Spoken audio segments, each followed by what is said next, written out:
سورۃ الصاد کی آیت نمبر 26۔ الحمدللہ وکفی وسلام علی عبادہ الذین اصطفی، خصوصا علی سید الرسل وخاتم الانبیاء وعلی آلہ واصحابہ الاتقیاء۔ اما بعد فاعوذ باللہ من الشیطان الرجیم، بسم اللہ الرحمن الرحیم۔ یا داود انا جعلناک خلیفۃ فی الارض فاحکم بین الناس بالحق ولا تتبع الہوى فیضلک عن سبیل اللہ، ان الذين يضلون عن سبيل الله لهم عذاب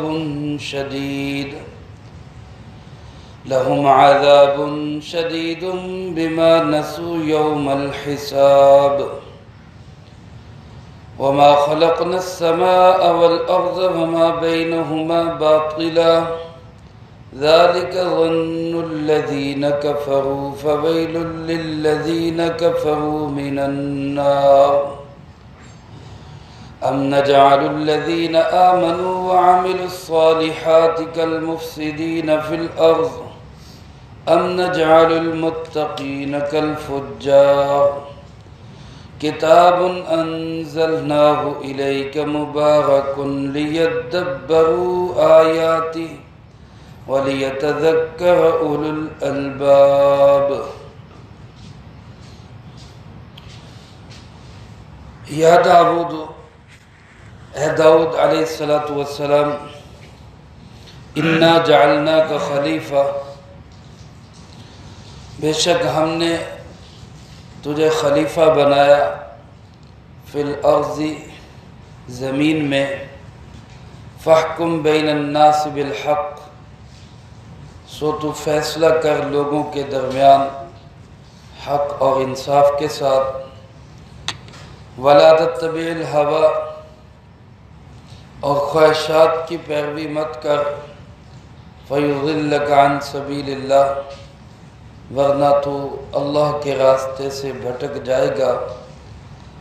إِنَّ الَّذِينَ يَضِلُّونَ عَن سَبِيلِ اللَّهِ، بے شک وہ لوگ جو اللہ کے راستے سے بھٹک جاتے ہیں، لہم عذاب شدید، ان کے لیے سخت ترین عذاب ہے، بما نسوا یوم الحساب، اس وجہ سے کہ انہوں نے حساب کے دن کو بھلا دیا۔ وما خلقنا السماء والارض وما بینہما باطلا، اور ہم نے آسمان و زمین کو اور اس کے درمیانی تمام چیزوں کو کوئی بیکار اور فضول پیدا نہیں کیا۔ ذالک ظن الذین کفروا، یہ خیال ہو سکتا ہے ان لوگوں کا جو کافر ہوں، فویل للذین کفروا من النار، پس ہلاکت ہے کافروں کے لیے جہنم کے عذاب سے۔ ام نجعل الذین آمنوا وعملوا الصالحات کالمفسدین فی الارض، کیا ہم کر دیں گے ایمان والوں کو اور اعمال صالحہ والوں کو زمین میں فساد مچانے والوں کی طرح؟ ام نجعل المتقین کالفجار، یا ہم پرہیزگاروں کو گناہ گاروں جیسا کر دیں گے؟ کتاب انزلناہ الیک مبارک، یہ عظیم الشان کتاب ہے جو ہم نے آپ کی طرف اتاری، بڑی برکتوں والی ہے، لیدبروا آیاتہ، تاکہ یہ لوگ اس کی آیات میں غور و فکر کریں، ولیتذکر اولو الالباب، اور تاکہ عقل مند لوگ اس سے نصیحت حاصل کریں۔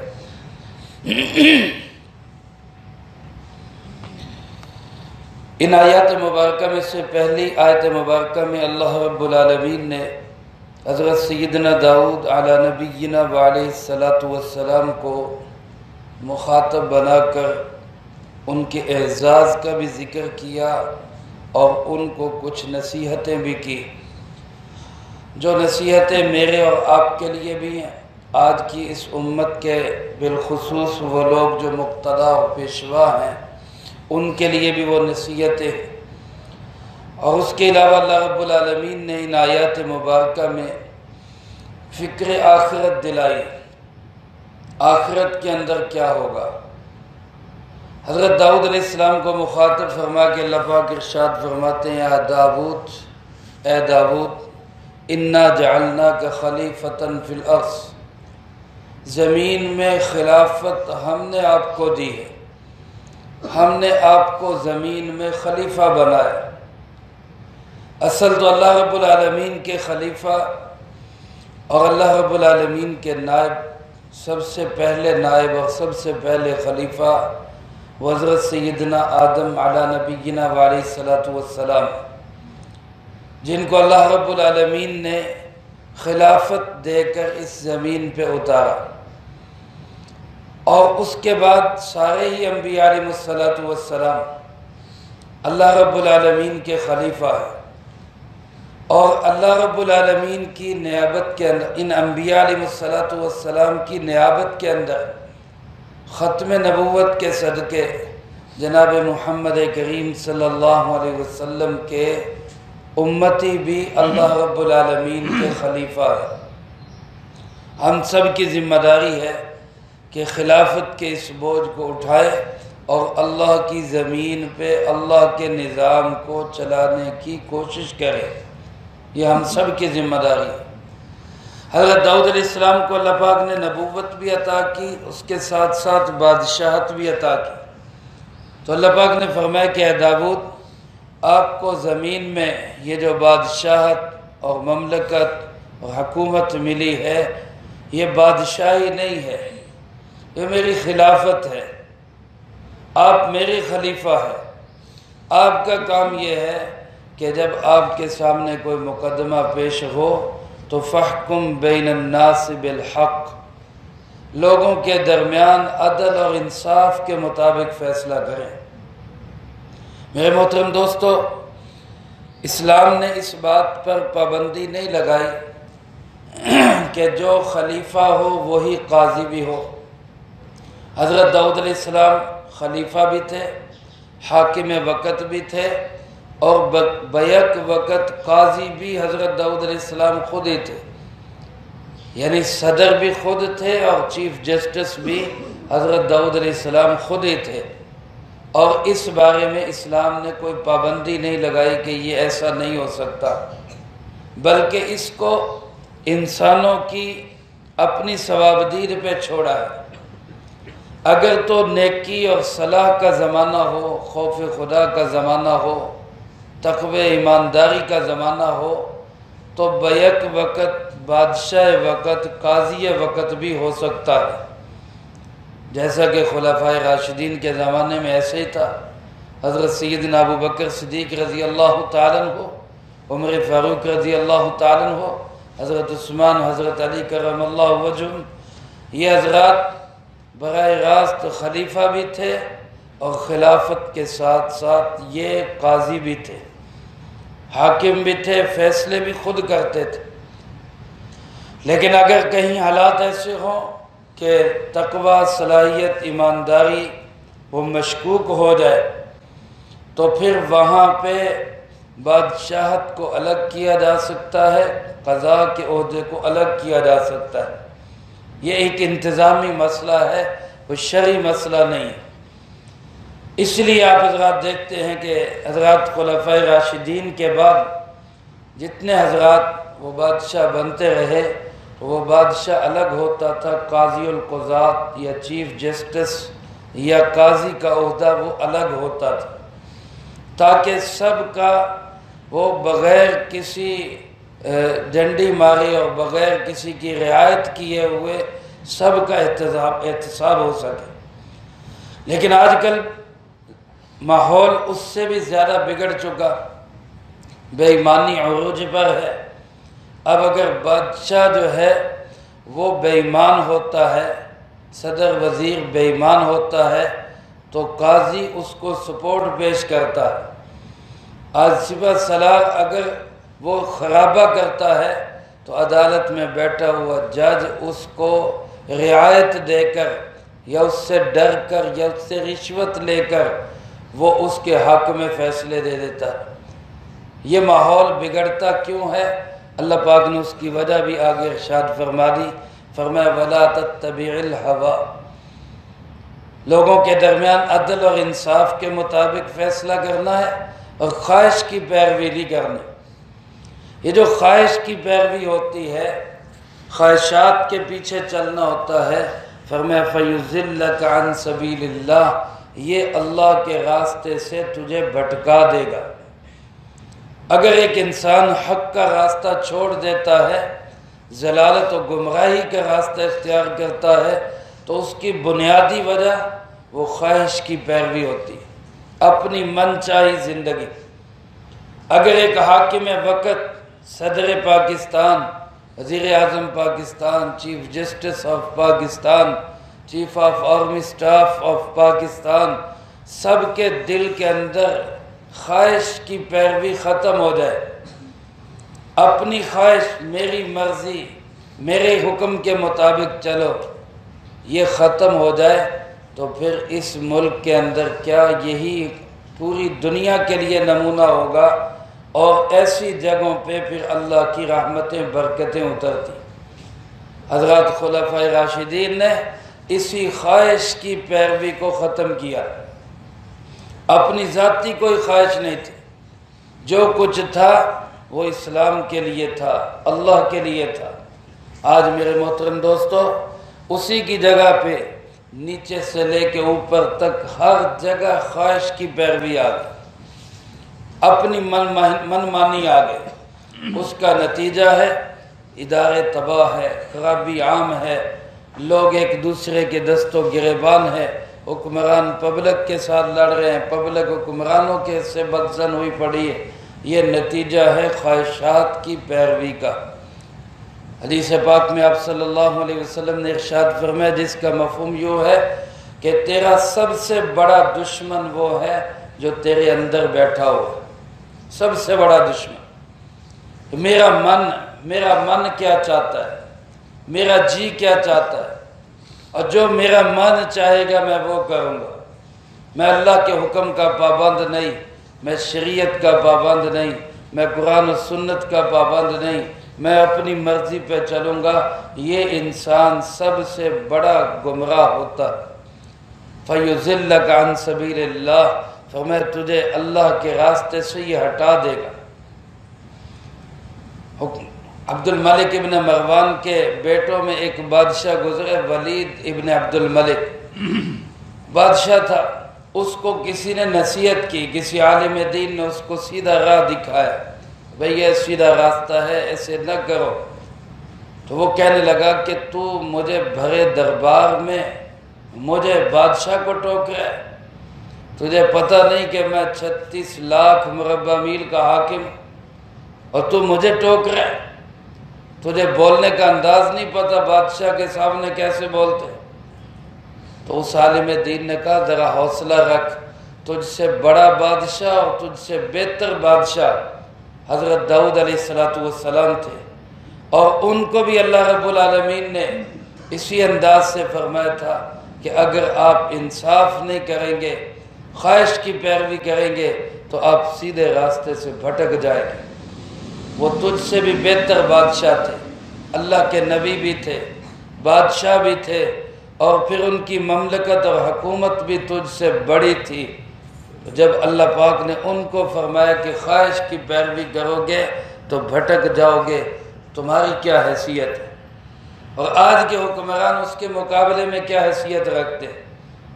آج میرے محترم دوستو، یہ پاکستان جو ہے یہ ایک چھوٹا سا ملک ہے، چھوٹا سا ملک ہے۔ آپ اندازہ کریں حضرت سیدنا عمر فاروق رضی اللہ تعالیٰ عنہ کی حکومت 22 لاکھ مربع میل پہ تھی، 22 لاکھ مربع میل، اور ہمارا جو پاکستان ہے یہ بمشکل 8 لاکھ مربع میل ہے، 8 لاکھ مربع میل سے بھی کم ہے۔ یعنی اس طرح کے کم و بیش 3 پاکستان ہو تو ایک حضرت عمر کی حکومت بنتی۔ اندازہ کریں حضرت عمر کی حکومت کا اور آج کی حکومت کا کوئی نسبت ہے آپس میں؟ یہ میرے محترم دوستو کس بنیاد پہ ہوا کہ حضرت عمر رضی اللہ تعالیٰ عنہ خواہشات کے پجاری نہیں تھے، وہ اللہ کی مان کے چلنے والے تھے، رسول اللہ صلی اللہ علیہ وسلم کی مان کے چلنے والے تھے۔ اس سے آگے چلے تو حضرت سیدنا عثمان ابن عفان رضی اللہ تعالیٰ عنہ 44 لاکھ مربع میل پہ حکومت کی، 44 لاکھ مربع میل، اس سے گویا 5-6 گنا بڑی ریاست۔ اور اس سے آگے چلے تو حضرت سیدنا امیر معاویہ رضی اللہ تعالیٰ عنہ نے 64 لاکھ مربع میل پہ حکومت کی اور 20 سال تک حکومت کی۔ میرے محترم دوستو، یہ سب حضرات وہ تھے جنہوں نے اس بات کو پلے سے باندھ لیا تھا، ہم نے خواہش کو خدا نہیں بنانا، ہم نے اللہ کو خدا بنا کے چلنا ہے۔ ہم نے خواہش کی مان کے نہیں چلنا، ہم نے اللہ کی مان کے چلنا ہے۔ آج یہی چیز ہمارے اندر سے نکل گئی۔ ایک چھوٹے سے ادارے سے لے کر ایک مملکت تک ہر جگہ، اب تھانے دار کے SHO کے پاس چلے جائیں، ایک تھانے کے تھانے دار کے پاس چلے جائیں، وہ بھی آپ کو خواہش کا پجاری نظر آئے گا۔ آپ ایک SP DSP کے پاس چلے جائیں، وہ بھی خواہش کا پجاری نظر آئے گا۔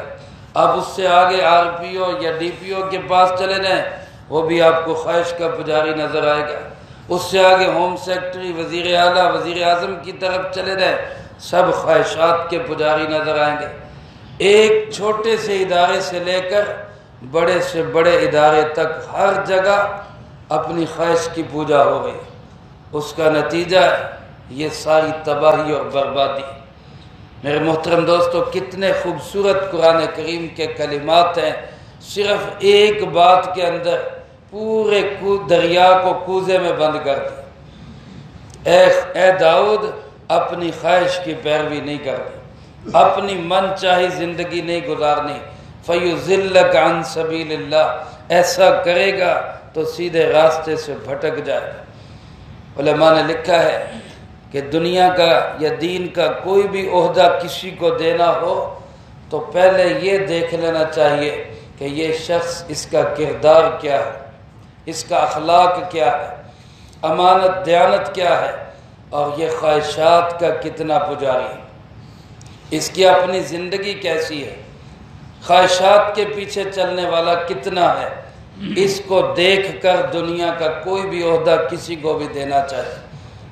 آج ہم اسی کی سزا بھگت رہے کہ عہدہ دیتے ہوئے، عہدہ دینا کیا ہے، یہ ووٹ ڈالنا، یہ عہدہ دینا، ہم عہدہ دے رہے ہیں۔ اس وقت ہم بندے کا کردار نہیں دیکھتے، بس صرف پیسے دیکھ لیے، آٹے کا تھیلا مل گیا تب، 1000 روپیہ مل گیا تب، وہ پیسے مل گئے تب، اور جناب دے دیا عہدہ کہ یہ لو، اور اسی کا نتیجہ نکلتا ہے پھر آگے تک وہ ساری تباہی اور بربادی چلتی۔ وہ کہتے ہیں نا، کسی آدمی کے پاس کوئی شخص گیا، اس نے کہا کہ یہ 1000 روپیہ لے لو اور ووٹ مجھے دے دو۔ اس نے کہا جی آپ ووٹ لے لیں، ویسے ہی 1000 روپیہ رہنے دیں، میں غریب آدمی ہوں، آپ ایسا کریں کہ مجھے ایک گدھا لے دیں، ایک گدھا لے دیں، چلو میرا روزگار بند ہے۔ وہ خوشی خوشی گیا کہ چلو پورے گھرانے کے ووٹ مل جائیں گے۔ جا کے منڈی سے پتہ کیا، جا کے پتہ کر کے آیا، کہتا یار کوئی گدھا بھی وہ 40 50 60 ہزار سے کم کوئی گدھا مل ہی نہیں رہا، تو میں تمہیں اتنا بڑا تو پیسہ نہیں دے سکتا، 1000 روپیہ لینا ہے تو لے۔ تو اس نے کہا صاحب آپ کو شرم آنی چاہیے، 1000 روپے میں آپ کو گدھا نہیں مل رہا، آپ 1000 روپے میں بندہ خریدنا چاہتے ہیں، شرم آنی چاہیے۔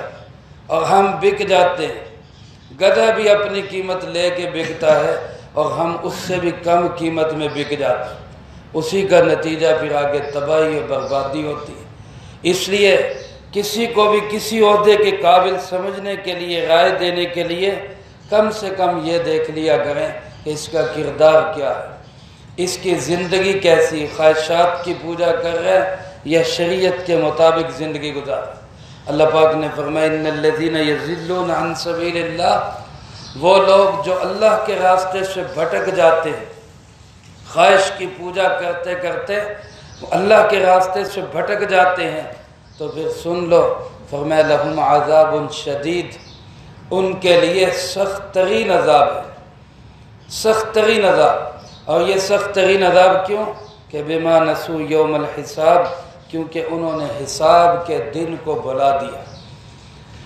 جس آدمی کو یہ یاد ہو کہ میں نے اللہ کے سامنے کھڑے ہو کے حساب دینا ہے، ایمانداری سے بتاؤ وہ کرپشن کرے گا، وہ کوئی ڈنڈی مارے گا، وہ کوئی بے ایمانی کرے گا؟ وہ تو پھر اپنی بیوی کو مشک تولنے سے بھی روکے گا کہ مشک تولتے ہوئے جو ناک میں جائے گی تو یہ بھی تو بے ایمانی ہو جائے گی، وہ اس سے بھی روکے گا۔ حضرت عمر رضی اللہ تعالیٰ عنہ کے پاس مال غنیمت میں مشک آئی، اس کے تولنے کی ضرورت تھی تو اہلیہ نے کہا کہ جی میں تول دیتی ہوں۔ آپ نے فرمایا کہ نہیں، مشک کا فائدہ تو سونگنا ہی ہے، اور جب تو تولے گی تو سونگے گی بھی ساتھ ساتھ، تو پھر تو یہ بے ایمانی ہو جائے گی۔ تو نہیں تولے گی، اس کو کوئی اور تولے۔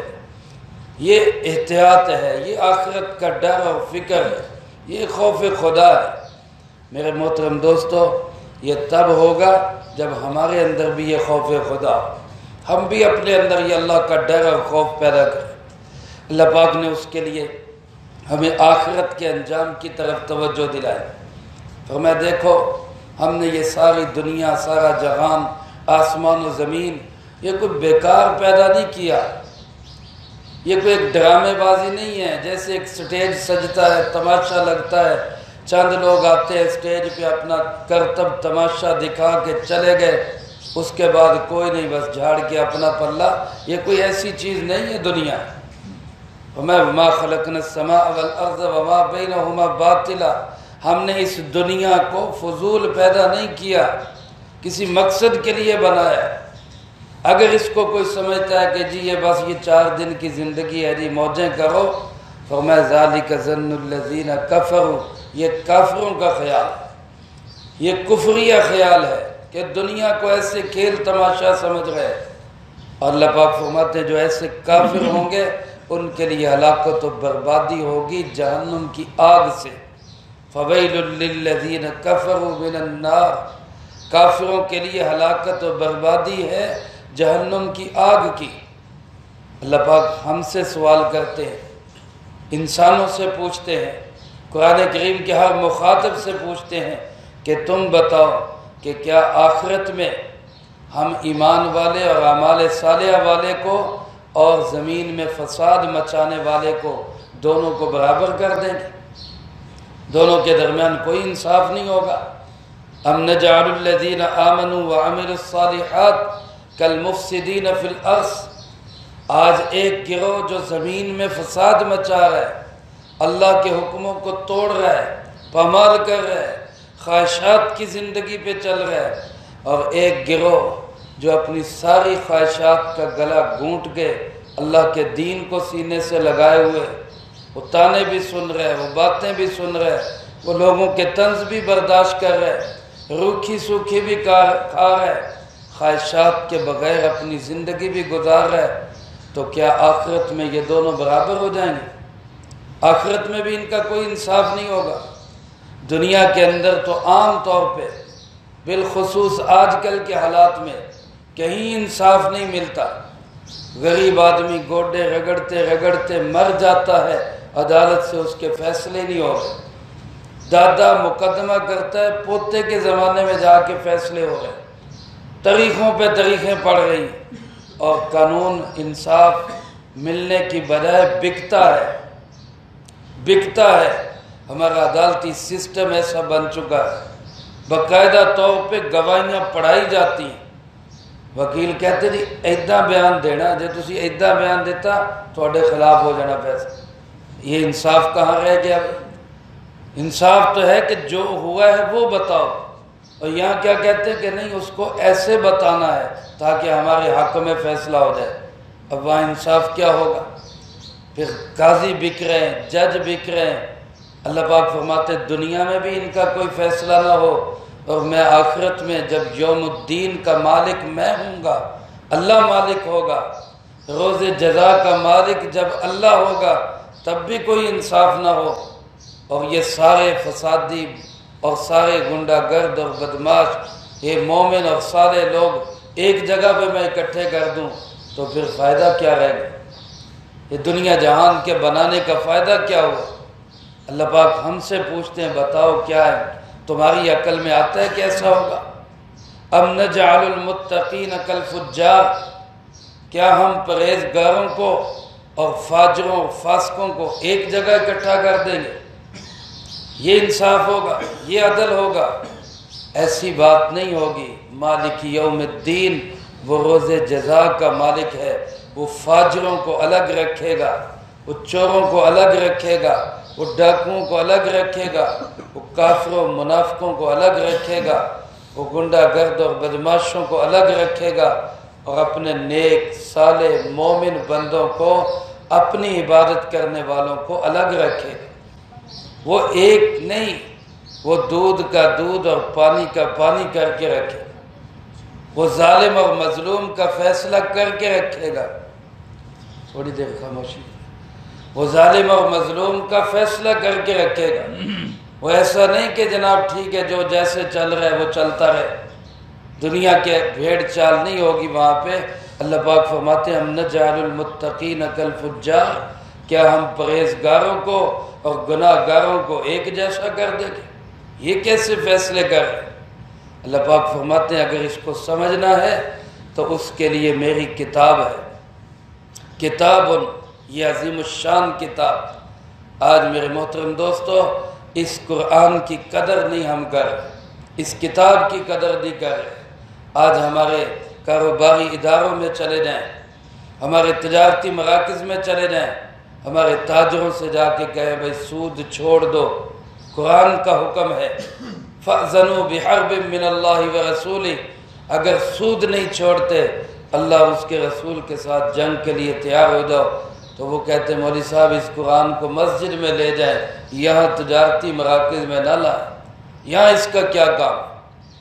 اور آج یہ قرآن ہمارا عدالت میں چلا جائے تو عدالت کہتی ہے جی فیصلہ انگریز کے قانون کے مطابق ہوگا، قرآن و سنت کے مطابق نہیں ہوگا۔ قرآن و سنت کیا ہوتا ہے؟ آج بھی ہماری عدالتیں انگریز کے قانون کے مطابق فیصلے کر رہی ہیں۔ ہمارا سوال ہے آج کے اس معاشرے سے بھی ایک شخص دعویٰ لے کے عدالت میں جاتا ہے، ایک کے خلاف لے کے جاتا ہے، مدعی بھی مسلمان، مدعا علیہ بھی مسلمان، دونوں کے وکیل بھی مسلمان، جج بھی مسلمان، قرآن کو ماننے والا، لیکن فیصلہ کس سے ہوگا؟ وہ انگریز کے قانون سے ہوگا۔ وجہ کیا ہے؟ ہم نے اپنا نظام نہیں بدلا، ہم نے اپنا سسٹم نہیں بدلا۔ اللہ پاک فرماتے ہیں میں نے تو تمہیں کتاب دی، کتاب انزلناہ الیک، یہ عظیم الشان کتاب جو ہم نے نازل کی ہے آپ کی طرف، مبارکن، ساری برکتیں تو اس کے ساتھ جڑی ہیں، ساری برکتیں اس کتاب کے اندر ہیں، اس کے نظام پہ عمل کرنے کے اندر ہے۔ عدالتوں میں، حکومتوں میں، تجارتوں میں، ملازمتوں میں، ہر جگہ پہ اس قرآن کا نظام چلے گا تو برکتیں آئیں گی، ورنہ برکتیں رحمتیں سوچ ہی سکتے ہیں آ نہیں سکتی۔ اللہ پاک فرماتے ہیں لیدبروا آیاتی، اس کی آیات میں غور و فکر کرو، سوچو سمجھو، سیکھو ان کو، وَلِيَتَذَكَّرَ أُولُو الْأَلْبَابِ، اور عقل والے ہوں گے وہ جو اس سے نصیحت حاصل کریں، اور جو اس کو پڑھ کے بھی سنی انسنی کر دیں تو ان کو کیا نصیحت حاصل ہو۔ آج اس کتاب کی حق تلفی ہم نے اتنی کی کہ اشرافیہ مملکت کے سربراہ ان لوگوں کو بنا دیا جن کو قرآن پڑھنا بھی نہیں آتا، سمجھنا تو دور کی بات ہے، پڑھنا بھی نہیں آتا۔ ایک چھوٹی سی سورت قل هو اللہ احد جو ہمارے ان مدارس کی برکت سے چھوٹے چھوٹے بچوں کو یاد ہے، چھوٹے چھوٹے بچوں کو بھی، وہ سورت بھی ان پڑھے لکھے جاہلوں کو نہیں آتی، پڑھ نہیں سکتے۔ اور میرے محترم دوستو، ہم مملکت کی باغ دوڑ ایسے لوگوں کے حوالے کر دیتے ہیں اور اسی کا نتیجہ آج تباہی و بربادی ہے۔